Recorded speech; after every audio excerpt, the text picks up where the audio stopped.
जिस घड़ी का इंतजार इस पूरे घर को, दर्शकों को और नियति को था, वो घड़ी अब आखिरकार आ चुकी है। और इस बार कहानी का रुख ऐसा मोड़ लेगा जिसे देखकर हर किसी की सांसें थम जाएंगी। आज बड़े घर की छोटी बहू के एपिसोड में जो घटने वाला है, वो ना सिर्फ इस घर का भविष्य बदल देगा बल्कि पूरी सीरीज की दिशा और दशा भी। एक तरफ है छल, कपट और अंधकार का प्रतीक पलटू, और दूसरी ओर है मासूम, शांत लेकिन अंदर से शक्ति से भरपूर अहाना, जो आज अपने भीतर की माँ दुर्गा को जगाने वाली है। पिछले कई हफ्तों से पलटू ने चालों पर चालें चली, कभी चारों बहुओं को घर से निकालने की साजिश, कभी ठाकुर जी के खिलाफ झूठे आरोप, कभी अनु को फंसाने की कोशिश और कभी आर्या को मानसिक रूप से तोड़ने की नापाक कोशिश।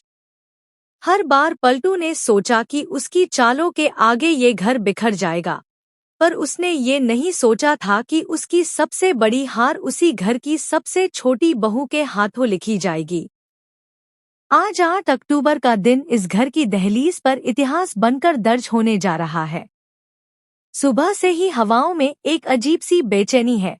मंदिर की घंटियों की आवाजें मानो किसी बड़े परिवर्तन की घोषणा कर रही हैं। परिवार के सदस्य एक एक कर इकट्ठे हो रहे हैं, उनके चेहरों पर डर, गुस्सा, उम्मीद और दुआओं का मिलाजुला असर झलक रहा है। ठाकुर साहब की आंखों में वो दर्द है जो एक पिता को अपने घर के बिखरते रिश्तों को देखकर होता है।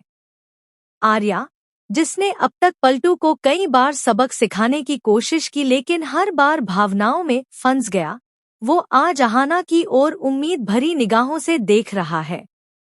अनु, जो अहाना की सगी बहन जैसी बन चुकी है, वो मंदिर के सामने बैठकर आंसुओं में भीगी आंखों से सिर्फ एक ही प्रार्थना कर रही है, हे माँ दुर्गा, आज हमारी अहाना को वो शक्ति देना जो इस घर को बचा सके। इसी बीच सीढ़ियों से एक धीमी लेकिन दृढ़ चाल में अहाना नीचे उतरती है। लाल साड़ी में सजी, माथे पर चमकता हुआ सिंदूर, गले में माँ की माला, हाथों में पवित्र कलश और आंखों में वो आग जिसे देखकर खुद पलटू के चेहरे का रंग उड़ जाता है। कभी मासूम सी दिखने वाली अहाना आज माँ दुर्गा के रूप में अवतरित हो चुकी है। उसका हर कदम, हर नजर और हर शब्द पलटू के पापों पर सीधा प्रहार कर रहा है। घर के लोग सांस रोके उसे देख रहे हैं, मानो कोई देवी उनके सामने अवतरित